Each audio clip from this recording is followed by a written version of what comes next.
this is the line that divides, or that is basically dividing your entire distribution of the data set into normally distributed form. It is symmetrical. What is this line denotes? This line denotes mean, median, and mode. The central tendencies: mean, median, and mode.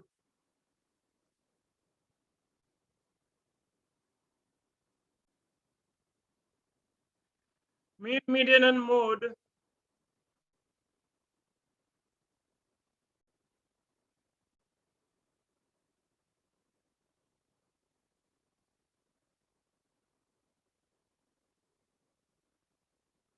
all central tendency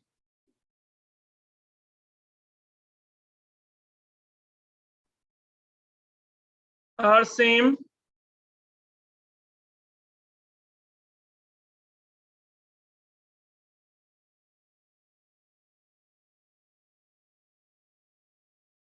Median of the data set will symmetrically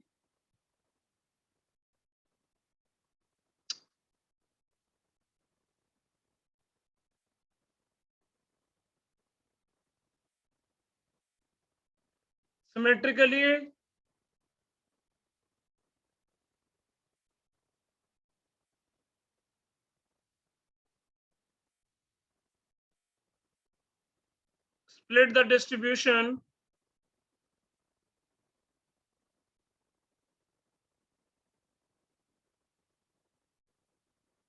into half.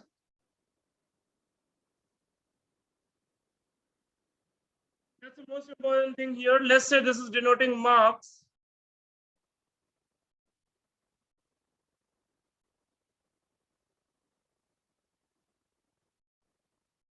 Next part, normally distributed data.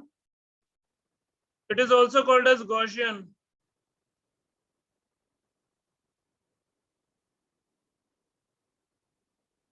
Gaussian distribution and normal distribution both are same. So if it is denoting marks, then your mean, median, and mode of marks will fall in the same line.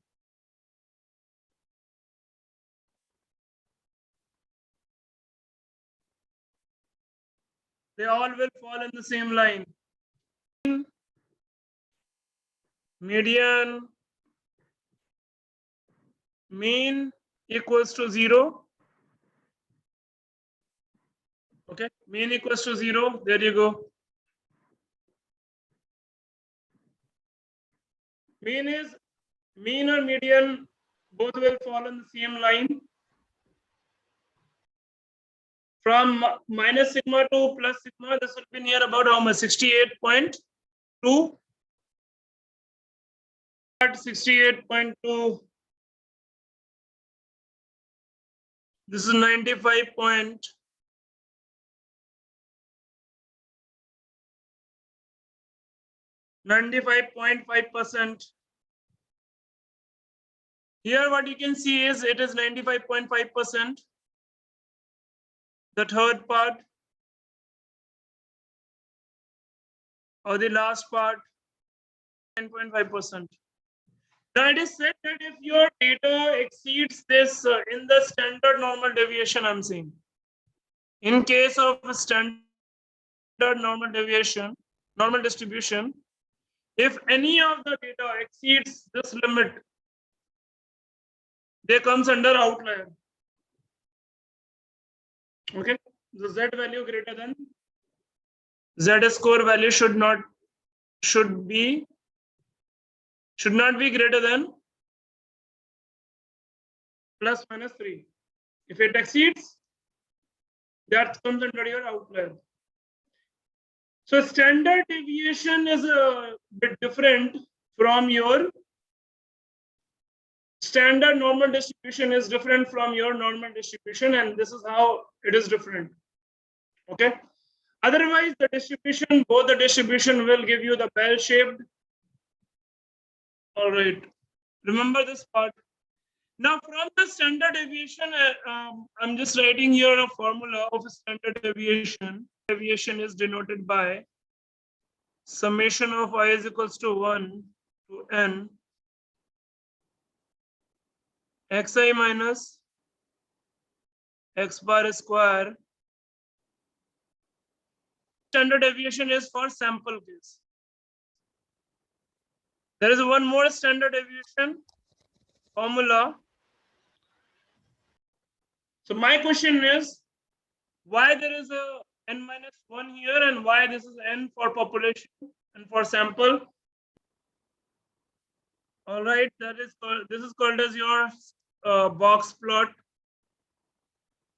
We call it as box and whisker.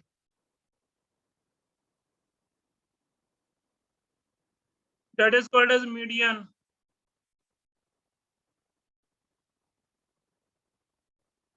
This is called as whisker.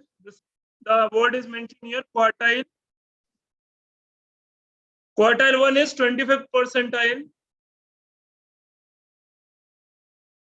This is 50th percentile or median value.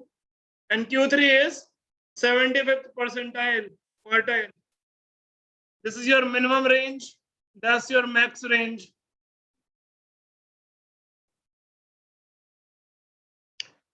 In short, it is called as box and whisker plot.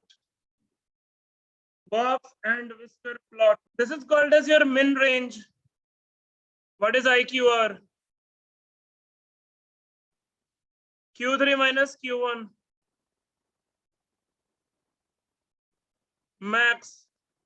Q3 plus 1.5 times Q3 minus Q1. So one is having our minimum value. The other one is your max value. Then if any sample value exceeds greater than max, and if any value is smaller than min, then it will be called as outlier. It will tend towards negative, and it will have a long tail towards the positive. Okay, long tail towards the positive. Most of the data will be near to closer to 0. Like that, you can understand. This is positive skewness. Next part is negative skewness.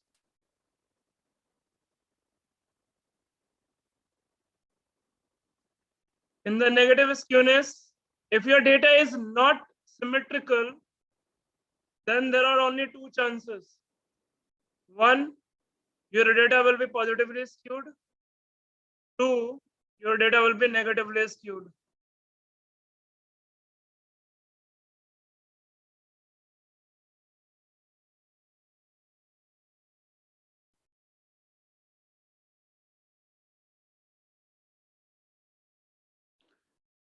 Marks.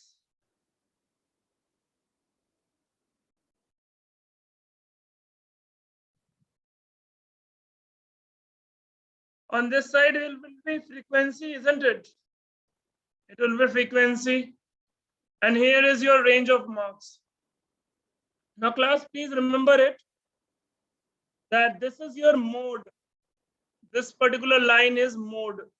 Maximum frequency. By the way, everybody understand what is mode, median, and mean, right? Is there anyone who does not understand these terminology? You didn't explain what is mean, mode, and median, and also the skewness.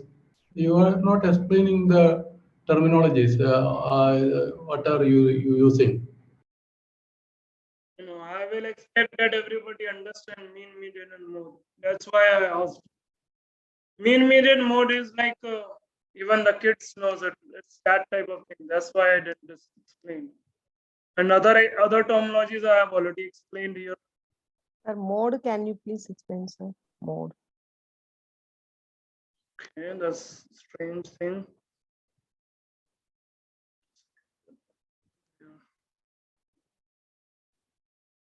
Central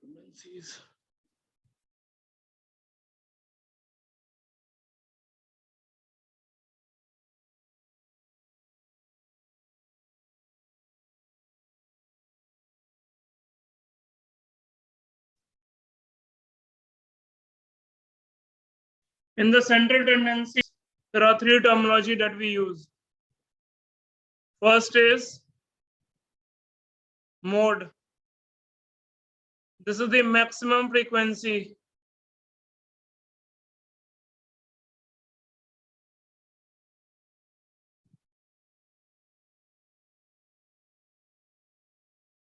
Most frequent, we call it as most frequent data. Rather than this, right? Most frequent value from the sample. Suppose we have a sample.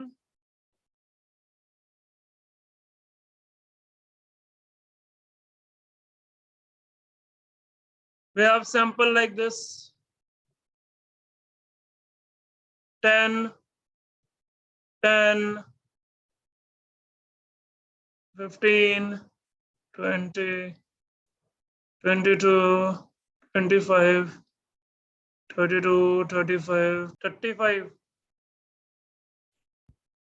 This is called as mode.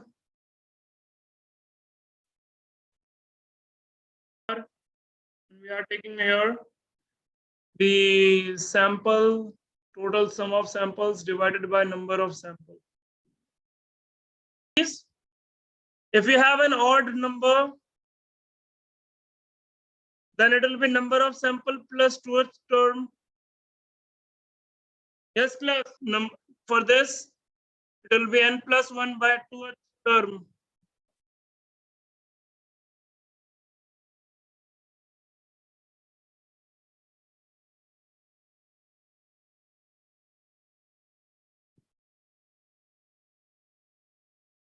Okay, next. In even, it will be average.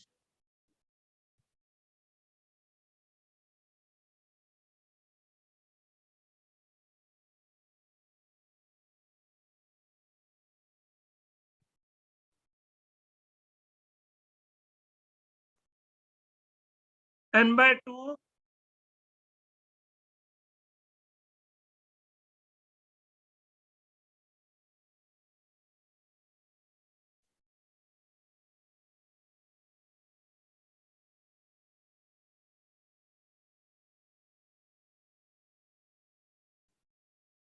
That is what the formula is for median.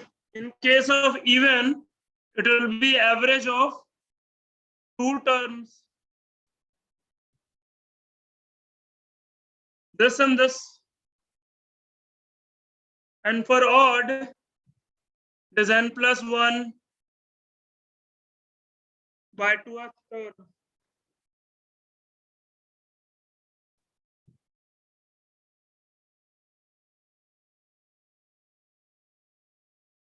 Even, that will be average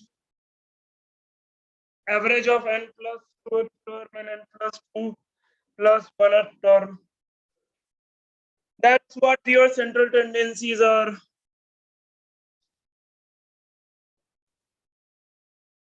So are we done here? This is how the things are.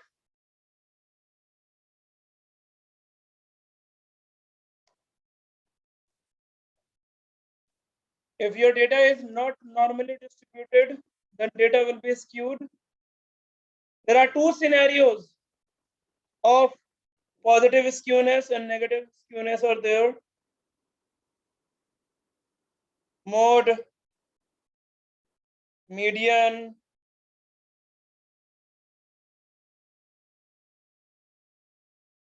mean. If you will check both the plots, then it will look like they are symmetrical to each other. The median line is not at the center now. In the box plot, it will be towards the minimum value.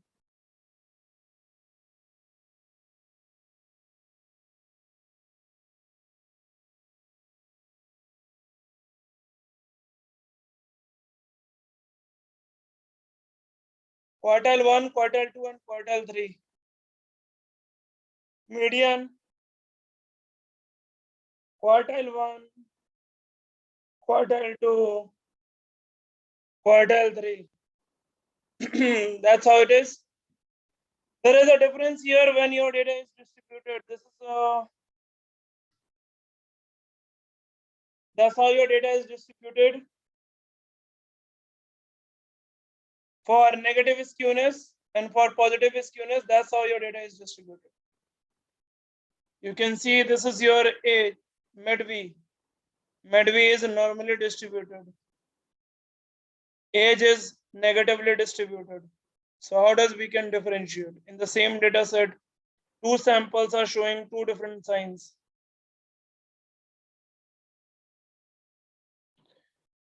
So there is no as such phenomena what you're looking for.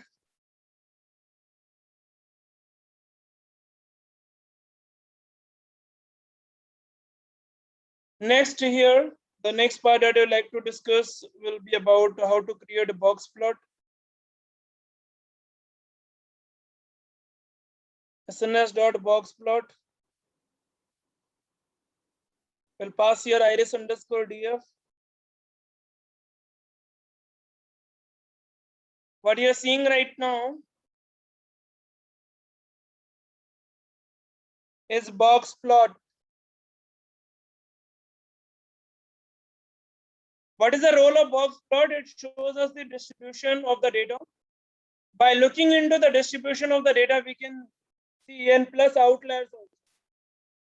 So you can decide whether that it is normally distributed or if it is positively skewed or if it is negatively skewed. For your convenience, I am just adding one more line, that is orient equals to h. If I write orient equals to h, let's check. Yeah, please tell me. Can you just look into this and tell me which one is normally distributed?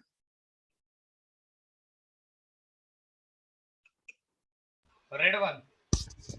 Red one and blue one. Yeah, the one which is closer to normally distributed will be sepal length. Correct? Likely to be sepal length if there is any chance which shows you the sign of normally distributed data, that will be sepal length. Okay. If your data is a standard, normally standard deviated, then their standard deviation. What do you mean by standard deviation? The deviation from the samples, total sum of deviation from the samples, that is 1. That will be unit. Okay. Which one is positively skewed and which one is negatively skewed? Petal length is positively skewed. And petal width? Negatively skewed, skewed. both. This is both Petal are and positive. petal width, length, and both are negatively. Positively. Negatively, I think. No. It will be positively. Positively What I said about skewed. positively? Okay. Yes, The sir. entire box will be towards Positive. the minima, towards the minimum value. Okay.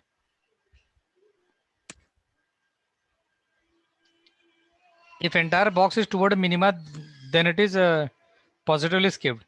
Yes. Then you don't have to take this part. Automatically, this is not in the center, right? So you need to first consider that if your entire box is towards the minimum value, that will be your skewed data. So these two are skewed, and whatever skewness they are, from the theory you can understand, just now I explained. Both are positively, right? Yes. Petal length positively skewed, petal width is positively skewed. As both of the values, C class, the fundamental that I have discussed just, but how I draw it. If it any data which is positively skewed, it will be the entire box will be towards the minima. Forget about the median line first. First, see what is the position of box. If the position of the box is exactly in the center of whiskers are these lines, right? So if your box is exactly in the center of the whiskers, that will be normally distributed. But if this entire box is towards this smaller value, that will be your positively skewed. And in the negatively skewed, the entire box will be shifted towards the right.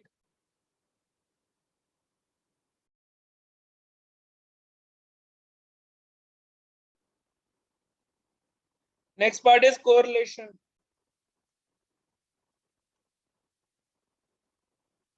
What is correlation?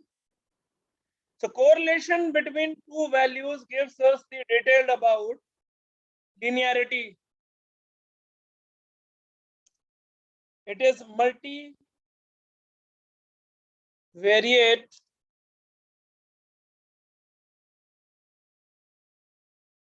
wait a second, not about us. Correlation gives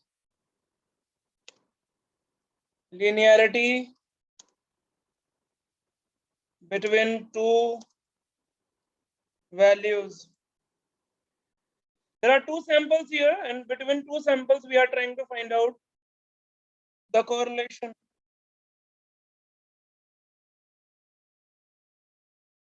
BostonDF.core. Here are your correlation values which are available to us.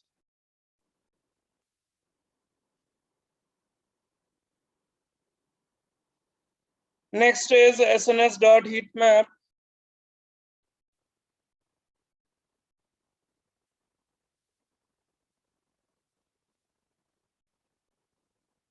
PLT.fixsize.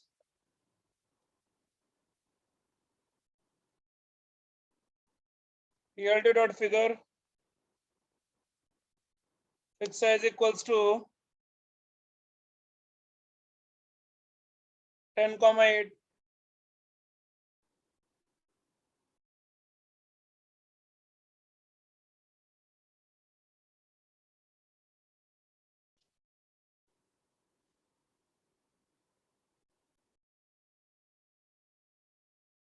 One more bracket missing. Fix size equal to 10,8.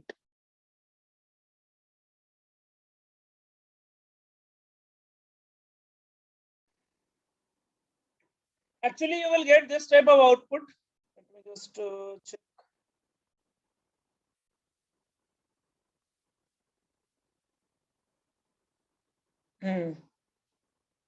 These color shades, what is available here are actually showing you the different correlation values. Now look at your class. This is basically plotting us multivariate data using this correlation. Now correlation gives you matrix. It gives you this matrix, which I will explain now. Now these values are not available to us. To make that value available, I have to use A naught equals to true.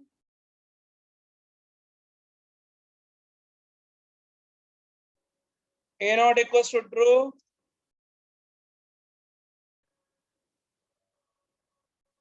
You can use a different color here. In this case, it is not palette, it is CMAP. CMAP equals to CMAP or color map is equals to, I will pass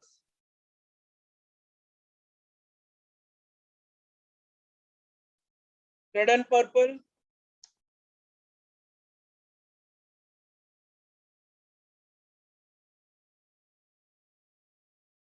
So what you are seeing here, they are your different values of correlation. And this correlation is used for checking the relationship between two values.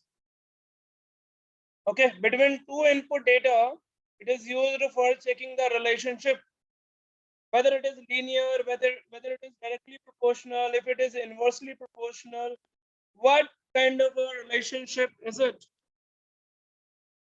Is it a negative relation or is it a positive relation? So our MEDV versus all the columns. MEDV if between two numerical values, I'm representing it as x1 and x2. If between two numerical values x1 and x2, correlation is positive or closer to 1,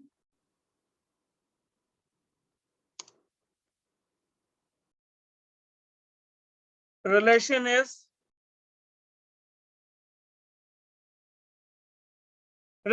between these two values are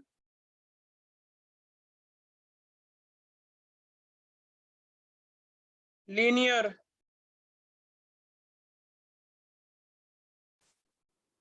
and directly proportional.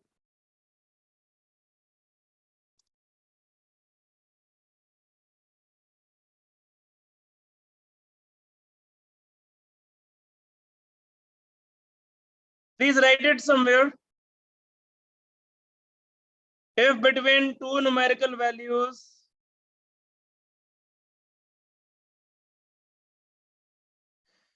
x1 and x2, correlation is positive or closer to 1, relation is linear and directly proportional.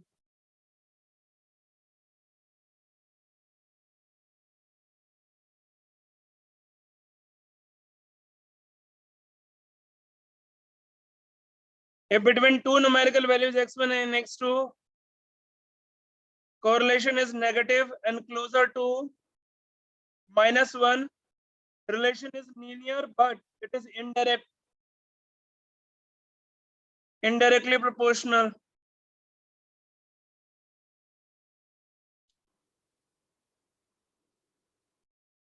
Now this time correlation is 0.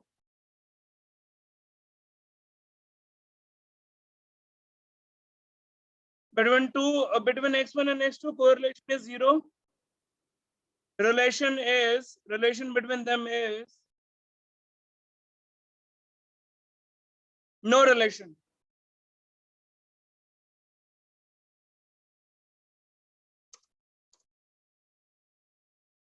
There is no relation between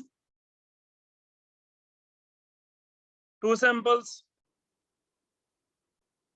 Values x1 and x2, correlation is positive or it is closer to 1. Relation is linear and directly proportional. If between two numerical values x1 and x2, correlation is negative and closer to -1. Relation is linear, but they are indirectly proportional. Remember this part. These are the three things that you please note it down and keep in your mind. The more is the magnitude, the better is the relationship between them. And that in that sense, you can say that it will be a good feature. So suppose if MEDV is my target, I have to find out the values with highest magnitude. The high magnitude values will show that both are having good relationship, be it whether it is directly or indirectly proportional, that doesn't matter. But between MEDV and all these features, if it is positive, that means both are directly proportional. If it is closer to 0, if it is closer to 0, that means there is no relation. If it is closer to 0, then there is no relation.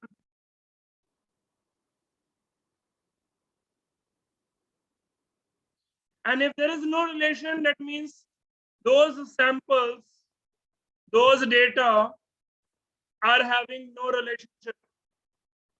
And hence those values does not need to be included as a feature. So how to discard a feature or how to eliminate a data or a value as a feature? Only and only if between sample and target,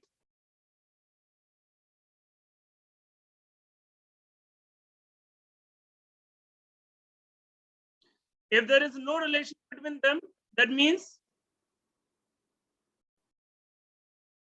As you can see here, that MEDV versus those are weaker relation and you can exclude them.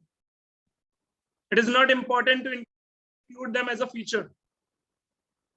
They will only be included as a feature if and only if they are strongly positive or strongly negative, or at least they should be not, or better say, they are not closer to zero.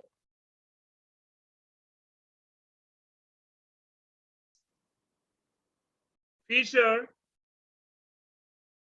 if value of correlation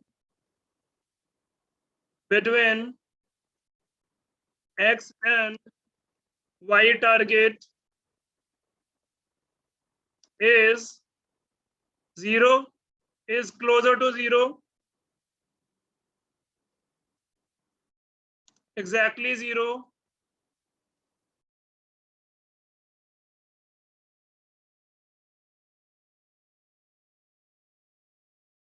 exceeds more than plus 0.85,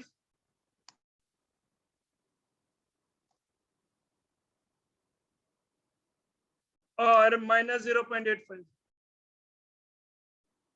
If you need to eliminate these as features, these X as a feature, if the value of correlation between X and Y target is closer to zero, or if it is exactly zero, or if it is greater than equal to plus minus 0.85.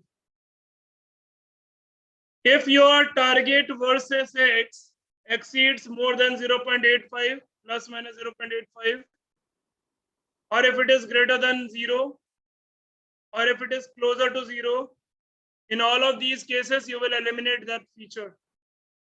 So it is not only just the boundary. You need to just look for the closer value, but it should be not exceeding a certain limit. And what is that certain limit?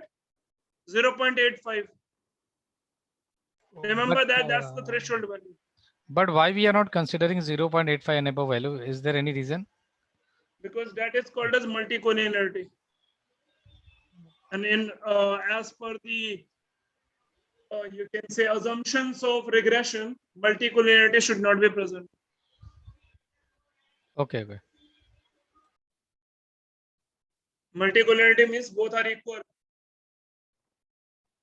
So if both are equal, you imagine you have to find out a target and you have a feature which is equals to 0.9. That means X, that particular X is almost giving you the predicted output.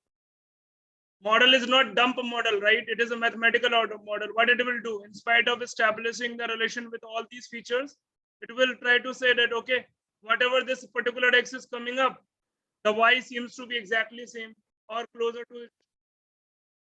Practical implementation. So practically it is wrong, right?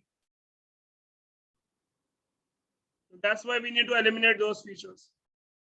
What is the meaning of 0.69? 0.69 means these two are almost similar, but they are not equal. They are varying with each other. But suppose this RM and MEDV becomes 1. What do you mean by that? Whatever the value of MEDV is there, RM is also same. So how can we use RM as a feature in that case? You cannot use it, because if you will apply, you will get 100% accuracy, which is again wrong. That's the reason. There is a word called as multicollinearity neural network.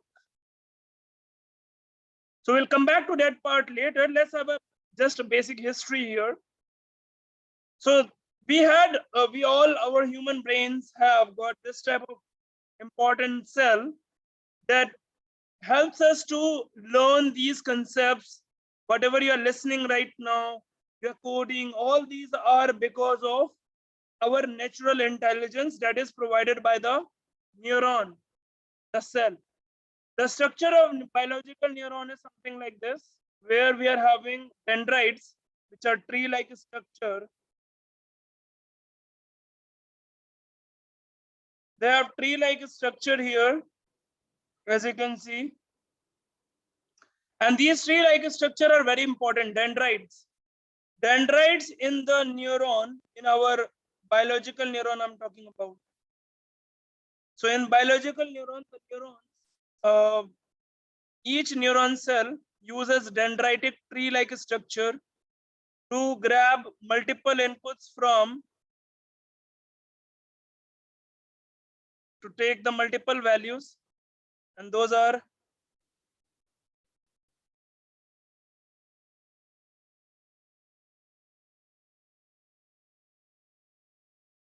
we have input value equals to positive,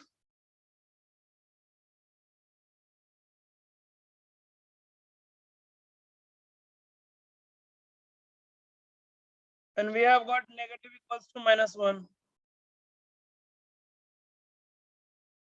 Positive equals to, this is a positive denotes, you can say like positive signal or negative signal, correct? So input will be either a positive signal, let's not take it a value, or it will be a negative signal. Both will, so what happens is all these different values of signal, they comes in, they join together. That means basically we sum all these values of input that is coming up from various dendrites. Then we use nucleus, which is an active, which is just like a function. So we use this function to fire the output. We take the sum of inputs and we feed it to the neuron. The nucleus makes the decision here.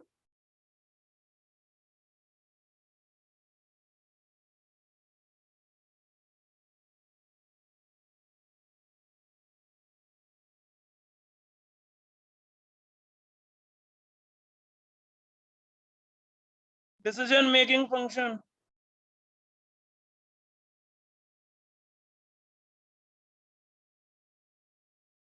That's my decision making function. Now the sum of inputs joined together will make a decision, and finally you will get a positive signal or a negative signal. Now remember this part, the same thing is actually implemented by the human's first step towards mimicking the biological neuron, which we call it as MP neuron. The human's first step towards understanding or mimicking the biological neuron is called as MP neuron. These are some of the details of biological neuron which we have discussed. When the neuron collects all the input, positive or negative, and then it fires the output,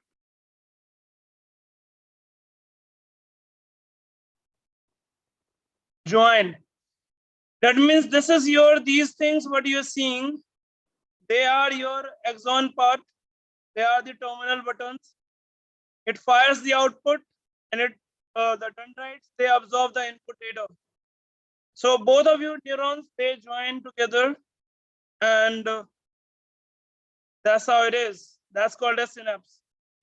Remember these terminologies, and now just a basic understanding about how the neurons work. These are your input data. We are having g of x. Then we are having threshold activation function or threshold function, which is given by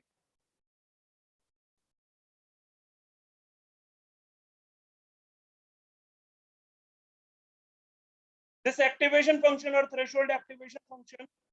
It will give you output, which will be also binary. So output will be also binary. Your sum of input is also g of x. That's how the things looks like. Let's take the Boolean activation function using your MP neuron. So mathematically, how it is represented? Mathematically, g of x1 to xn is represented as sum of x1 plus x2 plus x3 plus xn. And y of f of g of x shows you either a 0 or a 1.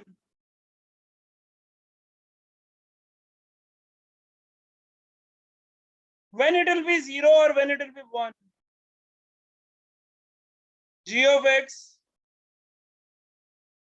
if it is greater than theta, theta is a threshold value.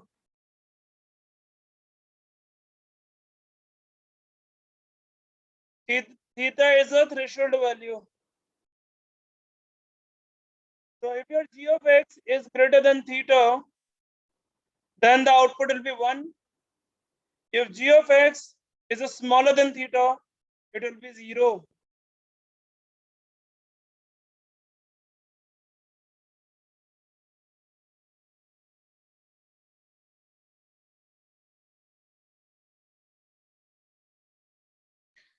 G of x smaller greater than equal to theta, that gives you 1. G of x smaller than the theta gives you 0. That's how it is decided. So you have a summation value.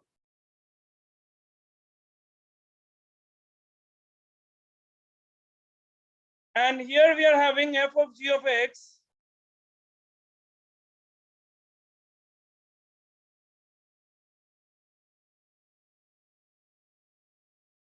In f of g of x, it will be either, it will give you 0 or it will give you 1.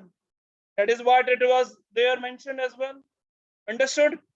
The first part is clear, that the MP neuron is actually mimicking the neuron itself, the biological neuron. There also it was similarly, where input data was either a positive signal or a negative signal. All these signals used to get summed together. There is a nucleus which will make the decisions, and then ultimately the neuron will fire to give you the output, either a positive signal or a negative signal.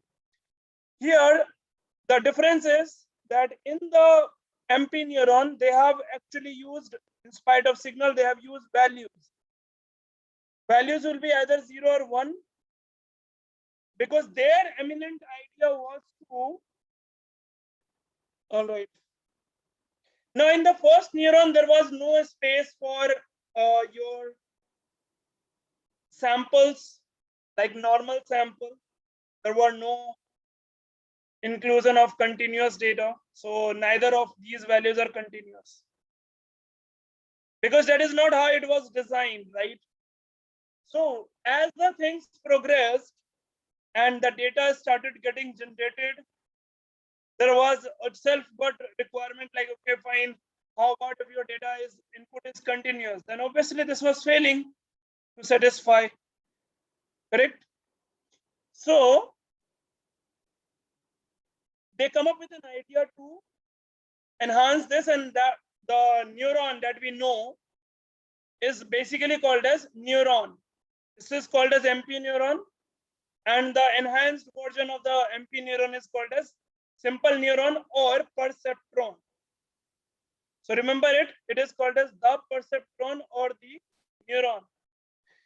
To every input data, there will be a weight. Now, there will be a lot of puzzle if I use this word called as weight. Understand, this is your coefficient values.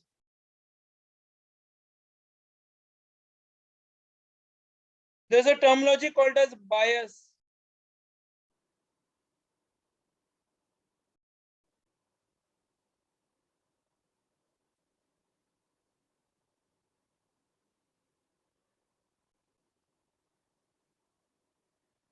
This will give you the y-hat data.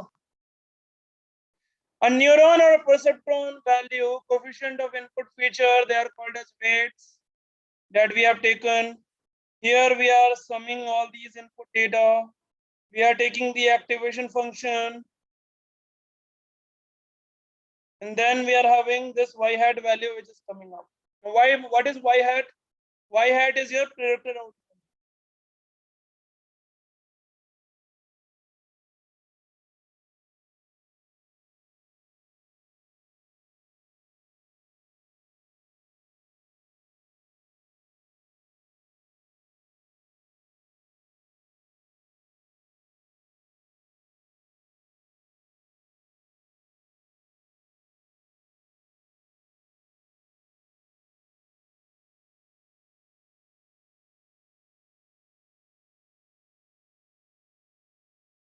Here are your features.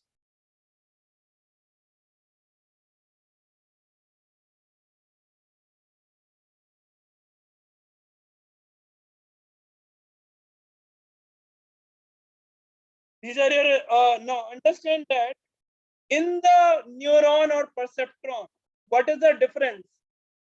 That all your input data, they will be acting like a vector. The input data will be in the shape of vector.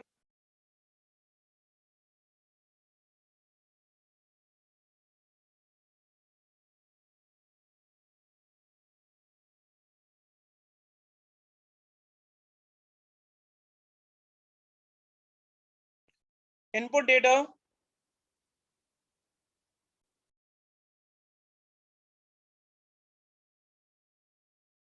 Input data act like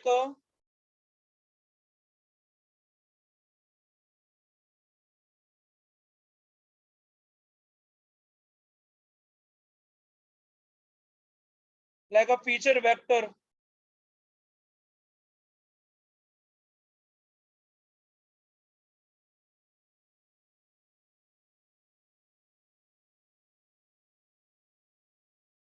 Input data act like a feature vector.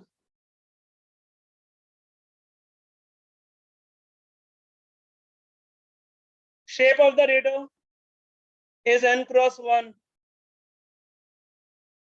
Weights. Weight vector weights.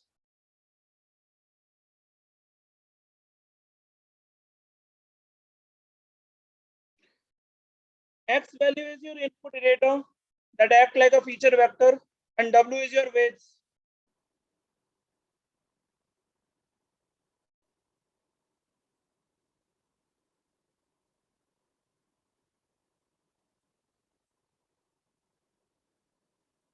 So we have got input data, we have got weights, and remember that both are vector. Remember that both are vectors here. I will talk about what is actually weights and what is actually bias and their roles after a little while. For the time being, what is the next part? All your input data will be all inputs to a neuron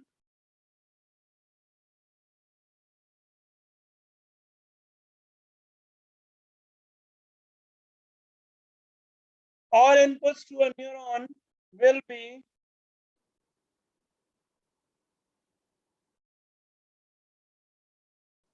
weighted input data x1 dot w1.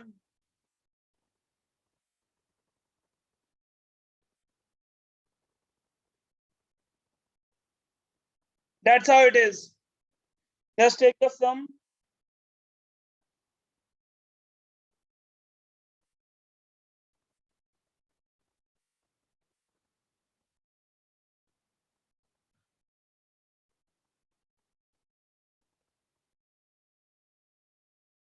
X1 dot w1, x2 dot w2,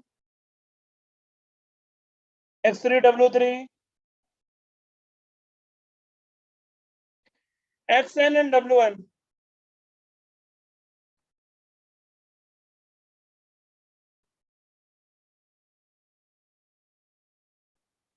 G of x.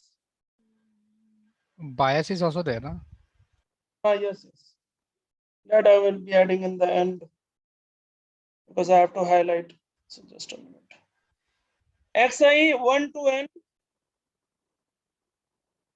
xi wi plus b. Now, this b naught and w naught, it is not a static value. Don't get confused. Because of this w naught, it will be varying. Yes, input is fixed. Input of bias is always like this. Now, what is bias? In short, understand this is your intercept value or initial value.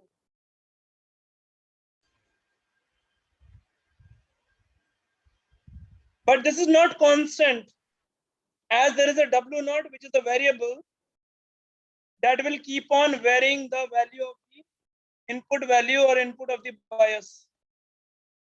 So understand this is your initial value or intercept. Initial value or intercept.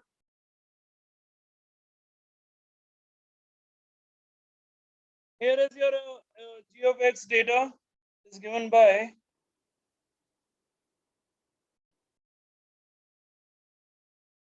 xi wi plus bias.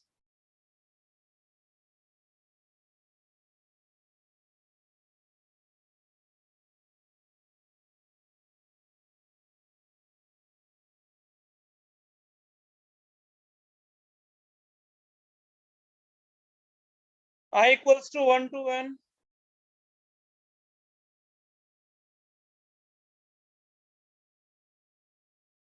Xi wi plus bias.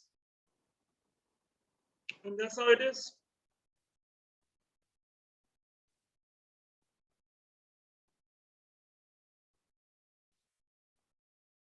There is another equation that we need to understand, that your y hat, this will be dependent upon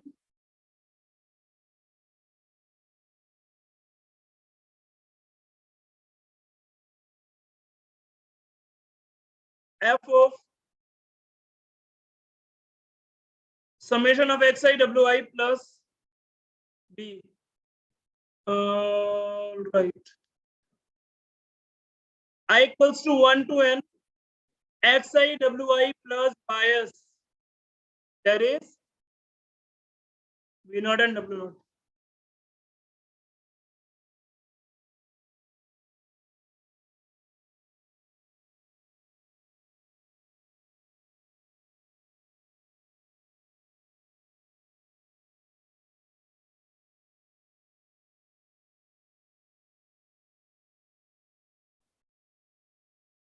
This y hat is called as hypothesis testing.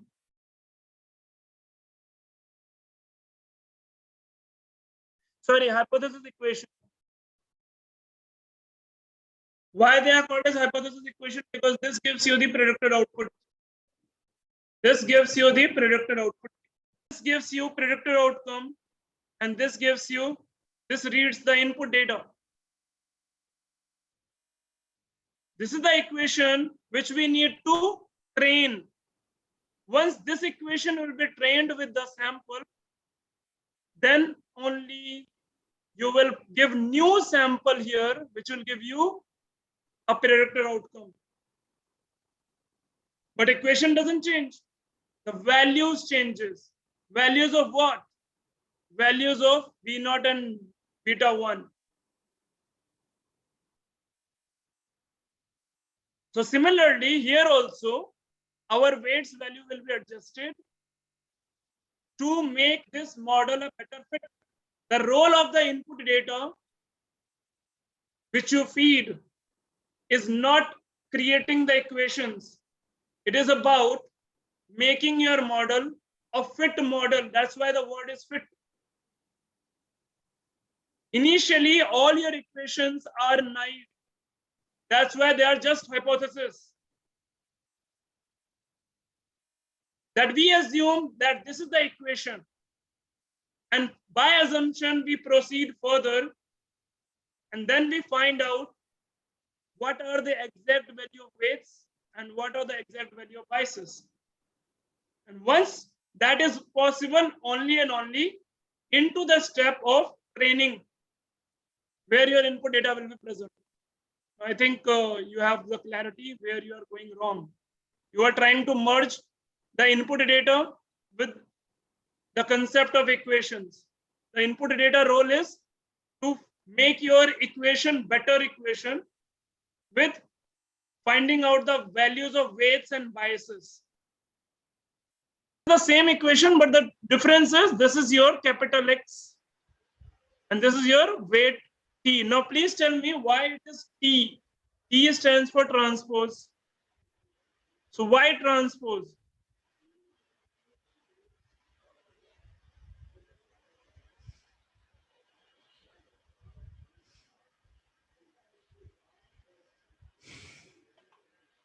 transpose of weights. This is dot product.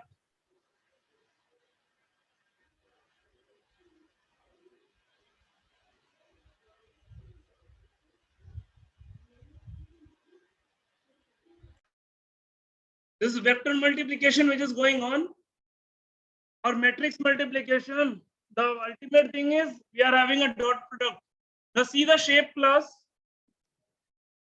The shape is n cross 1. What is the shape here? N cross 1. Is multiplication is possible between these two matrices? Between No. these two matrices, is multiplication is possible? No.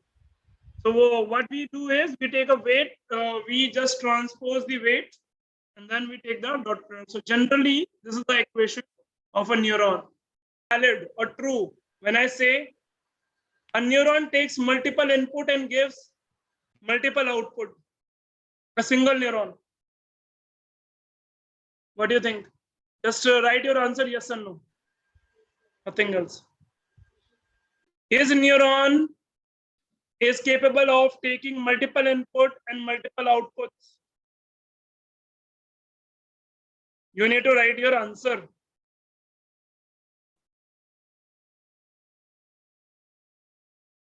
So the point is, the answer is yes. Please write your responses yes or no. Can neuron take multiple input and multiple output? No. Can neuron take multiple input? The statement is neuron can take multiple input?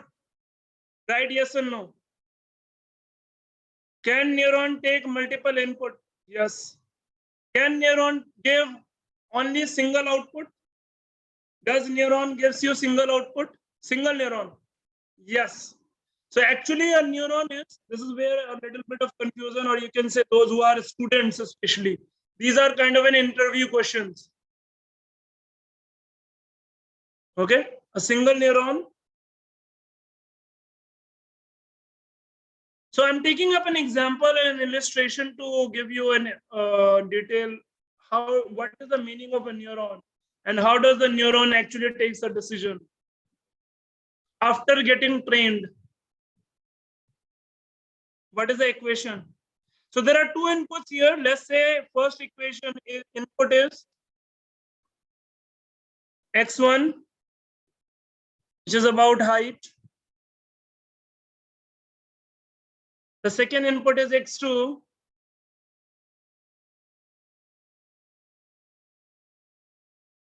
So height, and this is your weight. So height and weight. That's right. For every input data, there will be a weight, right? X1, W1, X2, W2. And what is initial value? This is your initial value, which is called as bias.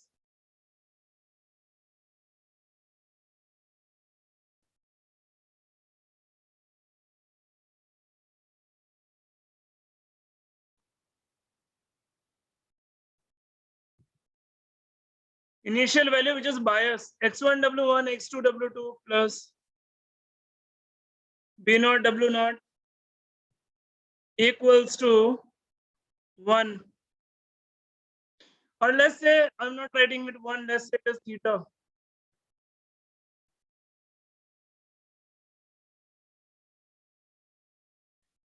X1, W1, X2, W2, and B0, W0.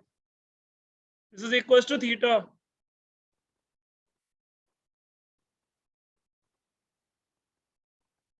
It comes up your threshold value.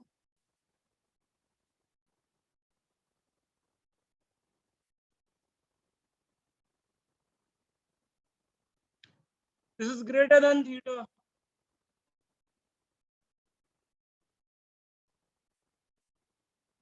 Let's talk about this is smaller than theta.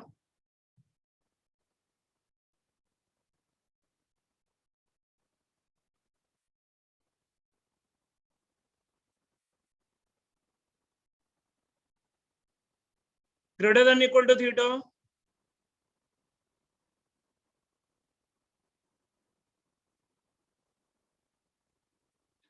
This is smaller than theta.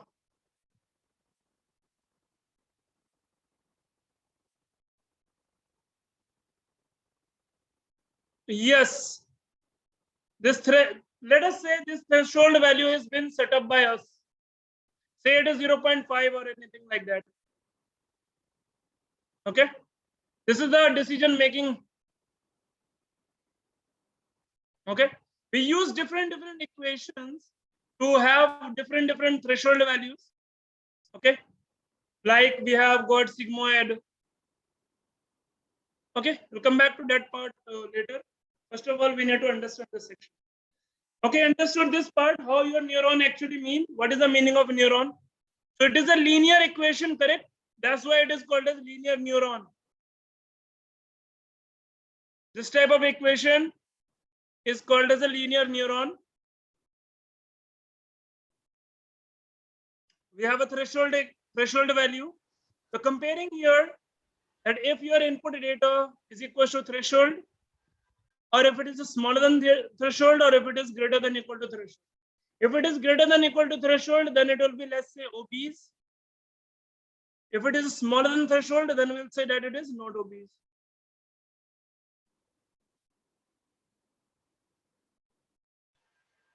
Classification is clear, class. Which I'm saying is, if you want to apply neural network, see your number of samples. If your number of samples are very large, apply neural network. If you have a smaller sample, apply SVM. That will perform better.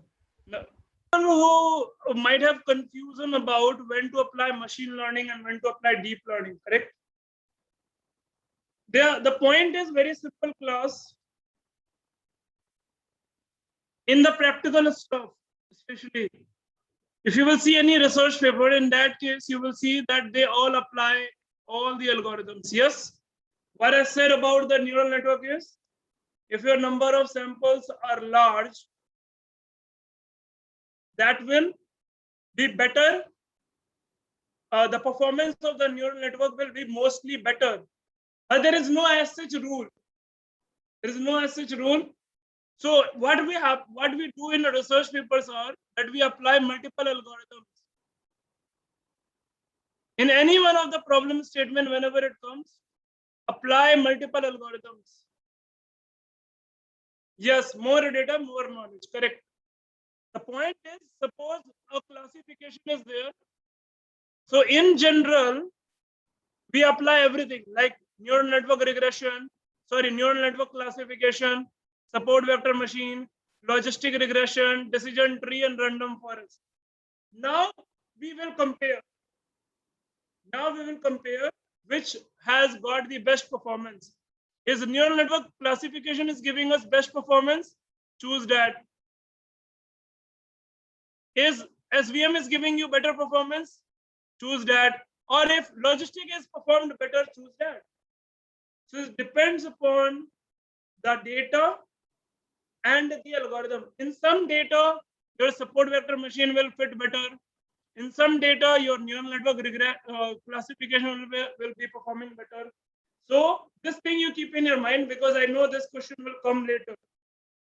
Okay, just keep in your mind that there is no as such rule when to apply what. There is only one rule, that neural network eats lot of data.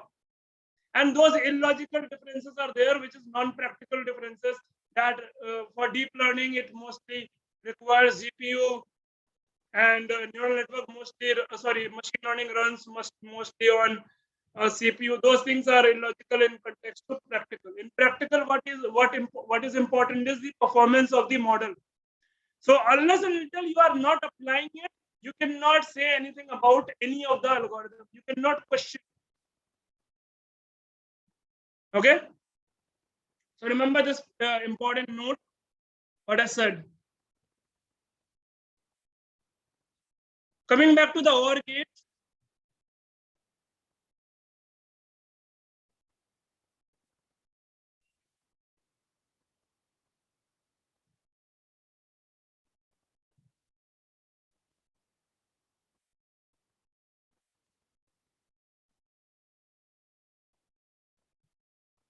Here is your class 1-1.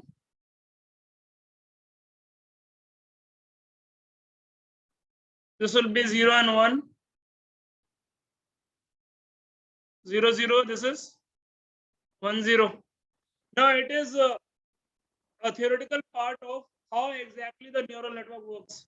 Okay, by the way, before I go to the next part, let me just go back to the example. What exactly is your neuron in a layman's term? Illustration, example. Suppose you go to a cafeteria. Let us assume right now in COVID we cannot go, but let us assume when things will get normal after 1 year, most probably 1 year will be, or maybe 6 months. Let us assume. So in 6 months, if things gets normal, you go to the cafeteria.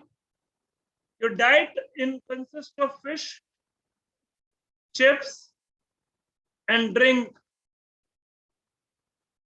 All right. That is your common thing that you order into your office cafeteria. Those who are into the IT field, they will be able to relate it. You go to their workplace and in the cafeteria, you order these 3 things. You can order paneer dishes or any vegetables, whatever, if you are a vegetarian. So assume there are 3 dishes you are ordering. After ordering several portions, now this person knows it. Like you are a regular customer, so they are not asking you to pay the bill every day. So after several portions each day you have taken, now is the billing day. So after several days, you go to take the bill. How does the bill will be calculated? By the help of the brain of the cashier. So cashier will ask you how many portions you have taken. That portion is what? Portion is your input.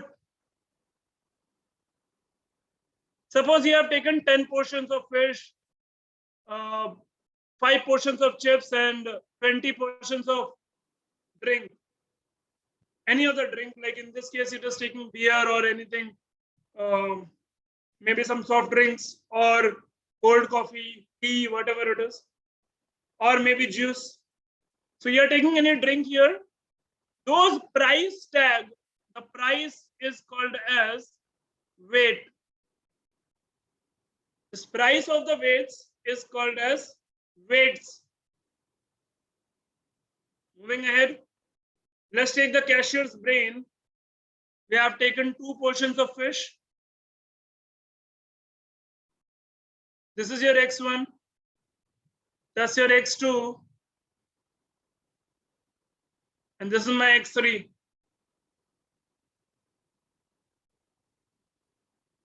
All right.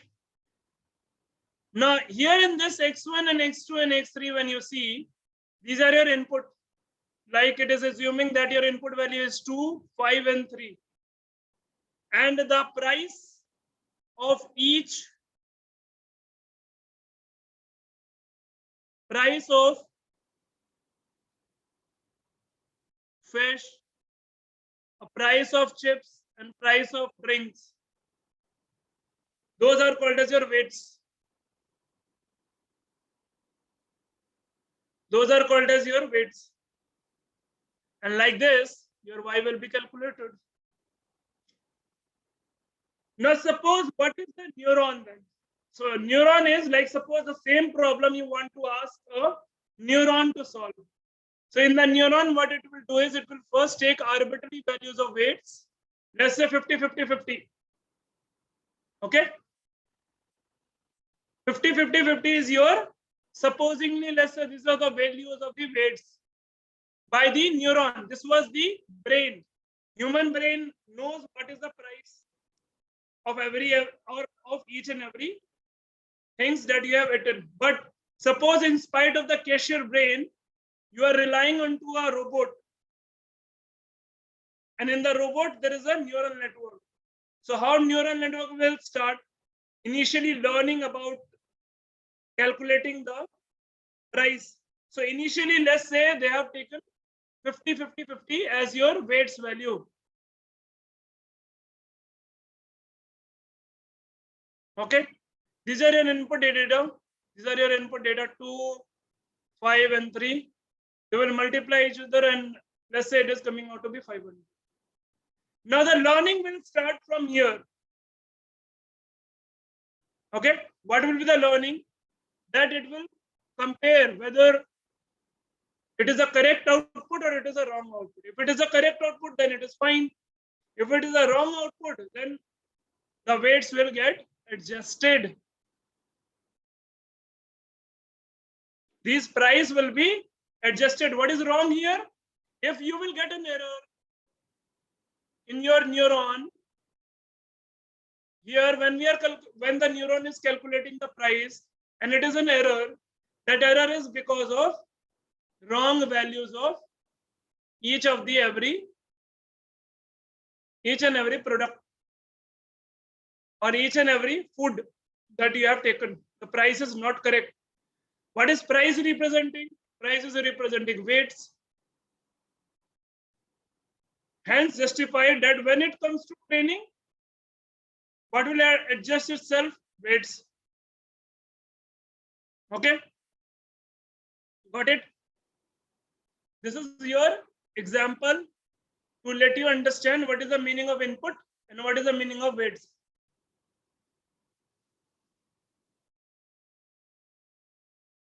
We shall be something like this.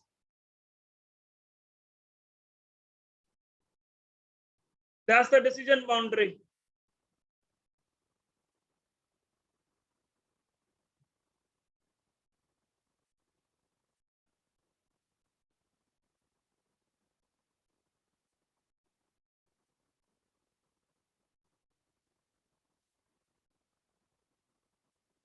This is your decision boundary. Now there is W1, there is W2. This is your bias value.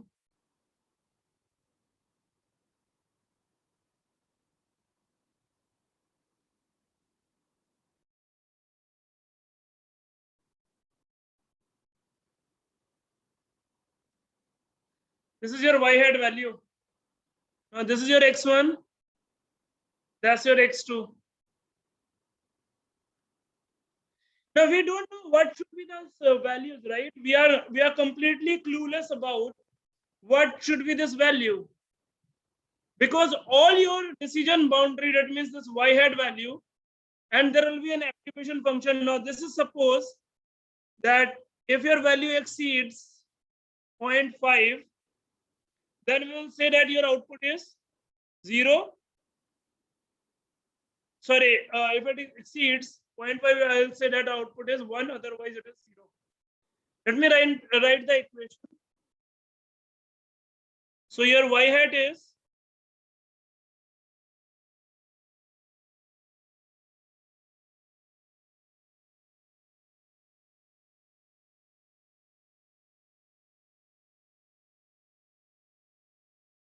f of g of x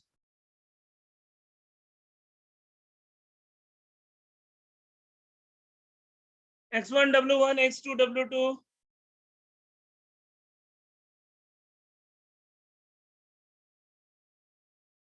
b naught w naught.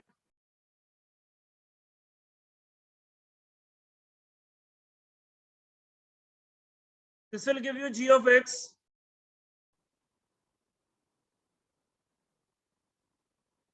G of x exceeds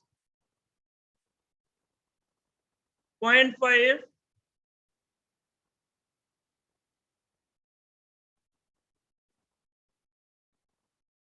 Output will be equal to 1.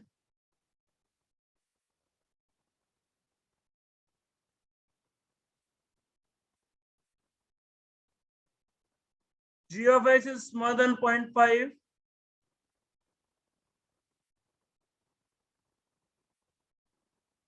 Output is equal to 0.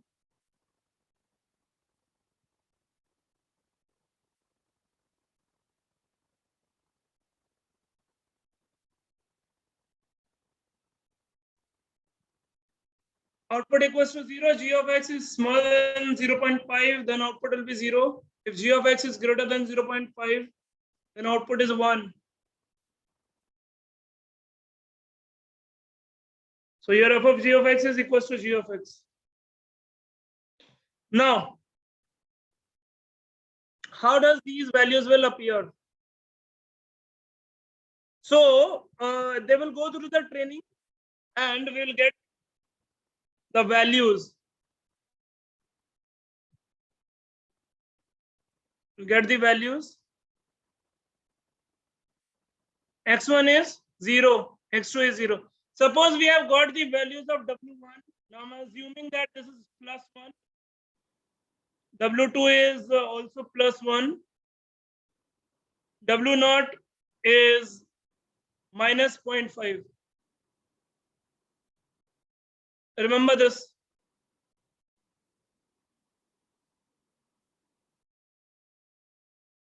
This is minus 0.5. This is plus 1, this is plus 2. What is f of g of x? Sir, again, sorry to disturb you. Sir, how we have obtained the value of the omega 1 and I'm omega 2? assuming it. I'm assuming Okay, it. okay. Let's say the training has been Yes, happened. The neuron Okay, has okay. got trained and now we know it. Okay, okay. So here in this case, we are getting the y head value. Now see how neuron will make the prediction. F of g of x, f of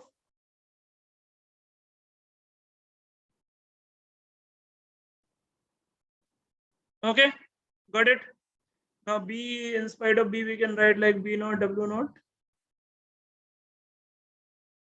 F of x1 w1. So tell me, what is x1 w1? Put in the value here, no? Just tell me your answers on the chat.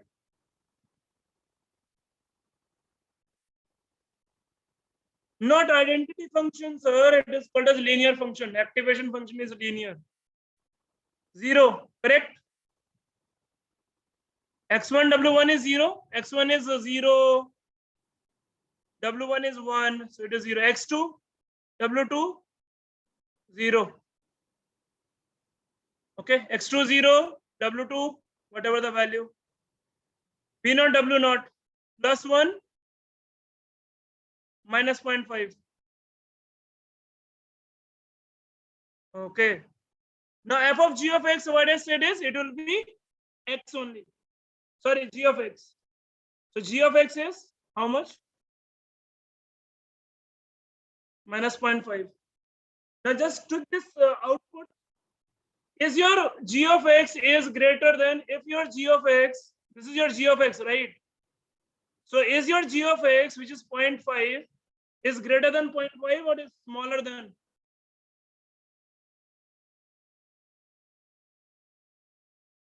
Minus 0.5 is smaller than 0.5 here at the top. Smaller, what will be the output? 0. Like this, your neural network works. This is greater than, equal to 0.5, output will be 1. That's how the classification works.